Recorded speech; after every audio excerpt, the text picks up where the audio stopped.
बोल श्री कृष्ण भगवान की जय। अध्याय 13 प्रगति पुरुष तथा चेतना।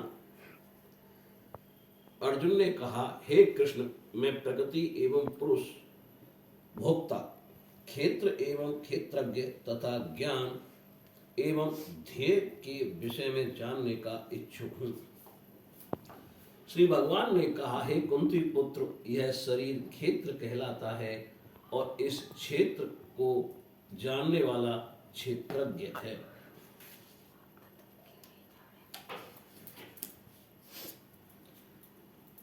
हे भरत वंशी, तुम्हें ज्ञात होना चाहिए कि मैं समस्त शरीरों में ज्ञाता भी हूँ और इस शरीर तथा इसके ज्ञाता को जान लेना ज्ञान कहलाता है, ऐसा मेरा मत है।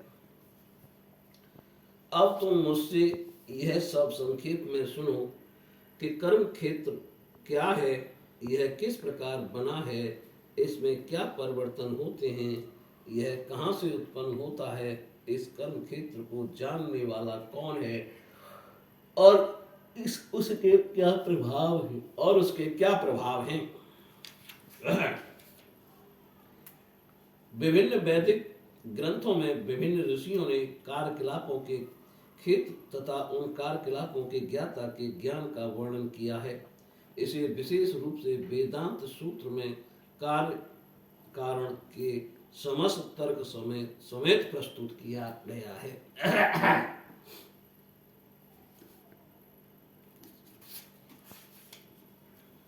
पंच महाभूत, अहंकार, बुद्धि, अव्यक्त, तीनों गुणों की अप्रकट अवस्था, दसों इंद्रियां तथा मन, पांच इंद्रिय विषय, इच्छा, द्वेष, सुख, दुख, संघात, जीवन के लक्षण तथा धैर्य, इन सब को संक्षेप में कर्म का क्षेत्र तथा उसकी अंतः क्रियाएं विकार कहा जाता है। आत्मा जो अनाद है और मेरे अधीन है, इस भौतिक जगत के कार्य कारण से परे स्थित है। इसके हाथ, पांव, आंखें, सिर तथा मुंह तथा उनके कान सर्वत्र हैं। इस प्रकार परमात्मा सभी वस्तुओं में व्याप्त होकर अवस्थित है। परमात्मा समस्त इंद्रियों के मूल स्रोत हैं, फिर भी वे इंद्रियों में रहित हैं। वे समस्त जीवों के पालन करता होकर भी अनासक्त हैं, प्रकृति के गुणों से परे हैं, फिर भी वे भौतिक प्रकृति के समस्त गुणों के स्वामी हैं। परम सत्य जड़ तथा जंगम समस्त जीवों के बाहर तथा भीतर स्थित है। सूक्ष्म होने के कारण वे भौतिक इंद्रियों के द्वारा जानने या देखने से परे हैं। यद्यपि वे अत्यंत दूर रहते हैं, किंतु हम सबों के निकट भी हैं। यद्यपि परमात्मा समस्त जीवों के मध्य विभाजित प्रतीत होता है, लेकिन वह कभी भी विभाजित नहीं है। वह एक रूप में स्थित है। यद्यपि वह प्रत्येक जीव का पालन करता है, लेकिन यह समझना चाहिए कि वह सबों का संहार करता है और सबों को जन्म देता है। वे समस्त प्रकाशमान वस्तुओं के प्रकाश स्रोत हैं। वे भौतिक अंधकार से परे हैं और अगोचर हैं। वे ज्ञान हैं, ज्ञेय हैं और ज्ञान के लक्ष्य हैं। वे सबके हृदय में स्थित हैं। इस प्रकार मैंने कर्म क्षेत्र, शरीर, ज्ञान तथा ज्ञेय का संक्षेप में वर्णन किया है। इसे केवल मेरे भक्त ही पूरी तरह समझ सकते हैं और इस तरह मेरे स्वभाव को प्राप्त होते हैं। प्रकृति तथा जीवों का अनादि समझना चाहिए। उनके विकार तथा गुण प्रकृति जन्य हैं। प्रकृति समस्त भौतिक कारणों तथा कार्यों परिणामों की हेतु कही जाती है और जीव पुरुष इस संसार में विविध सुख दुख के भोग का कारण कहा जाता है। इस प्रकार जीव प्रकृति के तीनों गुणों का भोग करता हुआ प्रकृति में ही जीवन बिताता है। यह उस प्रकृति के साथ उसकी संगति के कारण है। इस तरह उसे उत्तम तथा अधम योनियां मिलती रहती हैं। तो भी वह शरीर में एक अन्य दिव्य भोक्ता है जो ईश्वर है, परम स्वामी है और साक्षी तथा अनुमति देने वाले के रूप में विद्यमान है और जो परमात्मा कहलाता है। जो व्यक्ति प्रकृति जीव तथा प्रकृति के गुणों की अंतःक्रिया से संबंधित इस विचारधारा को समझ लेता है, उसे मुक्ति की प्राप्ति सुनिश्चित है। उसकी वर्तमान स्थिति चाहे जैसी हो, उसका पुनर्जन्म नहीं होगा। कुछ लोग परमात्मा को ध्यान के द्वारा अपने भीतर देखते हैं, तो दूसरे लोग ज्ञान के अनुशीलन द्वारा, और कुछ ऐसे हैं जो निष्काम कर्म योग द्वारा देखते हैं।